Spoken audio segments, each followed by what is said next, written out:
He's got 6 segments on his tail and it's hollow. They're all hollow. Makes the coolest sound. Yeah?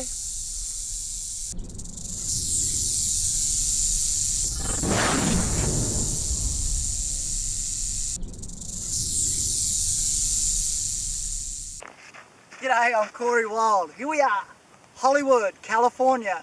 It's time to go on a wildlife adventure.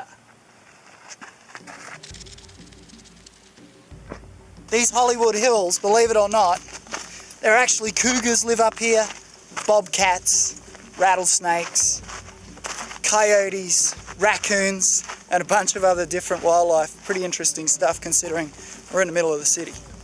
So there's a little cave that's going in here, and there's lots of sticks, a heap of sticks. They wouldn't get here by themselves, so something's built a nest in here.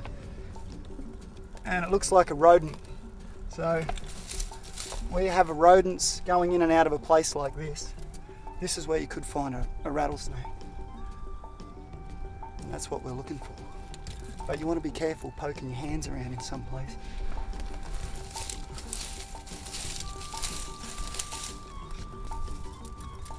Good thing about rattlesnakes is, if there's one in here, hopefully it'll let me know, start rattling.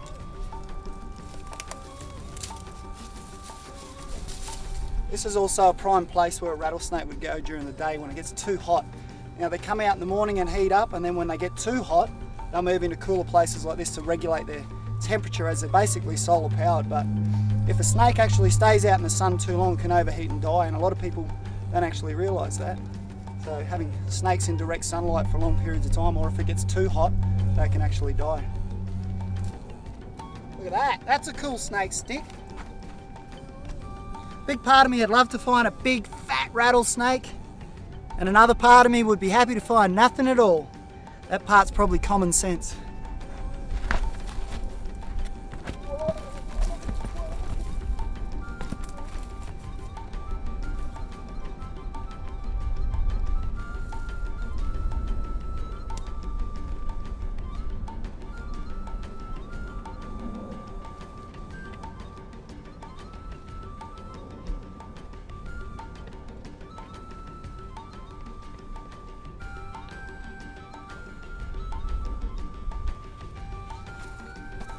It's a little bit hot during the day right now at the moment, so we've moved into a bit of a shady area. Have a look around and you wouldn't believe it.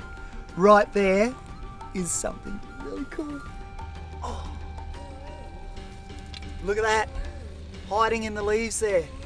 Now he's just sitting there and he's thinking, I'm camouflage, Corey can't see me. If I just sit really still, my camouflage will save me. Once a snake realizes that its cover's been blown, then it'll usually either defend itself or try and make an escape. So we're just gonna see what his temperament's like, and look at that. He knows something's going on now. Can't quite work out what's happening. The ground's suddenly moving.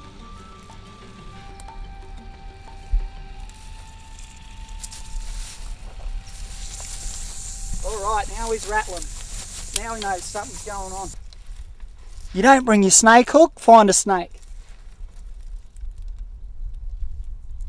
I totally don't believe in using tongs. You see a lot of shows these days with the snakes and they're using tongs and they're just like bang, rough handling the snake, putting a lot of pressure on its internal organs and its spine. It's not really good, and you know, it's just one of those things, you know, anyone can grab a snake with a pair of tongs. And it's not real good for the snake either. And of course, what's your first natural reaction if I come along and just grab you by the back of the neck? It's going to be to strike out. Whereas if we're slow and gentle, there's a good chance that we won't stress the animal out as much. I'm going to come around the other side here and pull him out that way. I want to make this stick at least a little bit longer than the snake. Can you hear that? That's awesome. Just going a million miles an hour. So this snake's actually a lot older than I thought it was. I thought it was just a little juvenile 1 year. And you can see he's got his tongue there flicking out. and he's got those heat sensing pits, and if too much heat or temperature changes just near his face, he'll strike. Come on, buddy. I'm just being really slow and really gentle. Take my time. Obviously you wouldn't want to get bitten by something like this, and the way that they sit in the leaves, unfortunately a lot of people's dogs get bit because the dogs pick up the scent of the snake, they go over to have a look at it and wacko right on the nose. These little snakes, you know, 1 to 2 foot long, they're probably the most dangerous to handle. So touch wood. And believe it or not, the bigger snakes, 5 to 6 feet in length, it takes a lot longer for the head to actually come back up to the tail if you tail a snake. But these little guys, they're so quick that they can get their head the shorter amount of distance, just a lot less reaction time. So these little ones are really fiddly and super dangerous. He's slowly realizing that, you know, if I was going to eat him, I probably would have done it by now. So he's slowing that rattle down. With the tail, you can see there he's rattling. It has,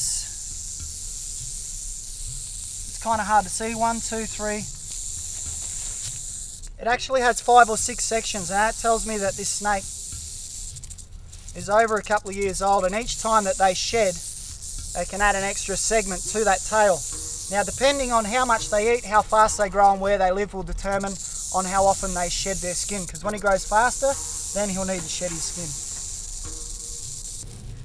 Another thing with these rattlesnakes as well is that the forked tongue is jet black with a bit of pink on the end, but I don't know, it's one of those snakes, if you have a close look at a rattlesnake's tongue, it's just jet black and it's a little bit creepy.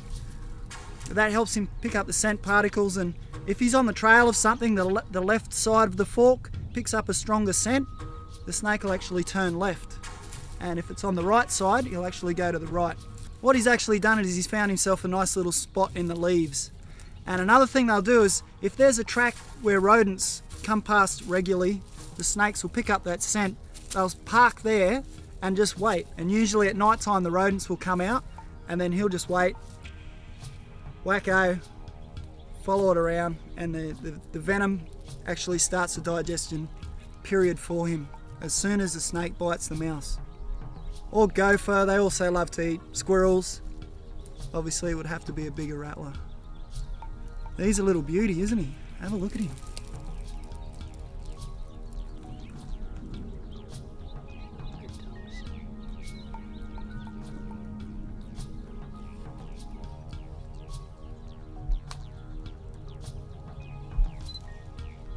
To think that a 2-foot snake can curl up into a smaller than a tennis ball and just sit there, it's quite amazing.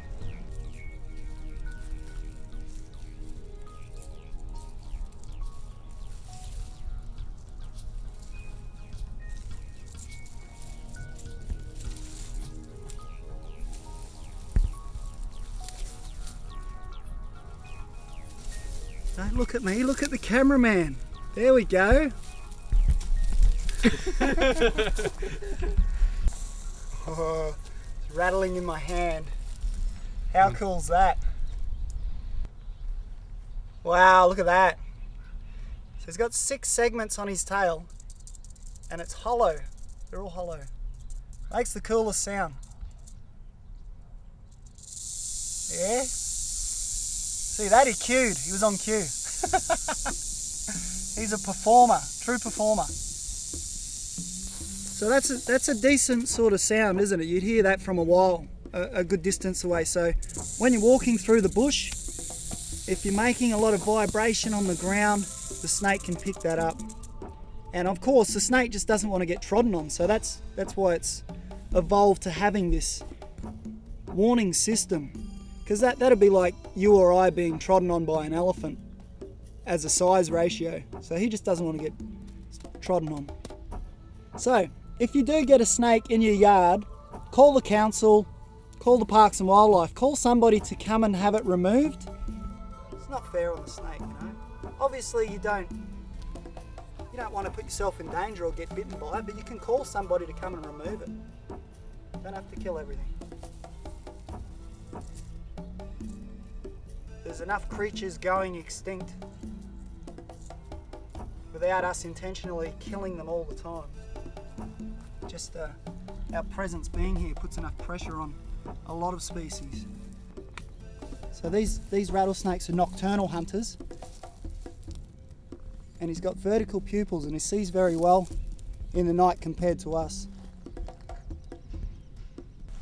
So what we're going to do here is give you a close-up look at his rattle.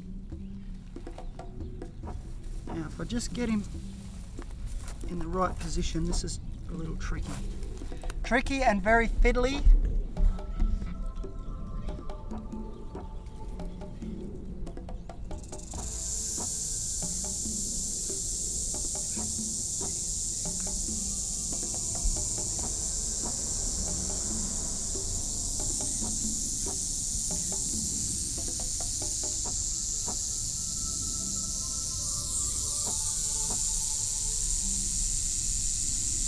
Look at that rattle go. See what I was saying about when you grab them by the neck, they get cranky. Obviously, I wouldn't like it either, so I'm just going to put him back. I don't want to mess with him too much. He's been a pretty good snake. He hasn't striked once. He's rattled, he's let us know he's here, and it would be a perfect opportunity for anybody that had a snake encounter in their yard to call somebody and get it removed.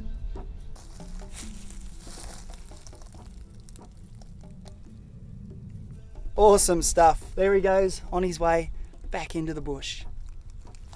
So thanks for joining us. My name's Corey Wild, and what we're going to bring to you is awesome and beautiful animals from all over the world, like this guy here. So stay tuned and subscribe. Keep it wild. I'll catch you next time.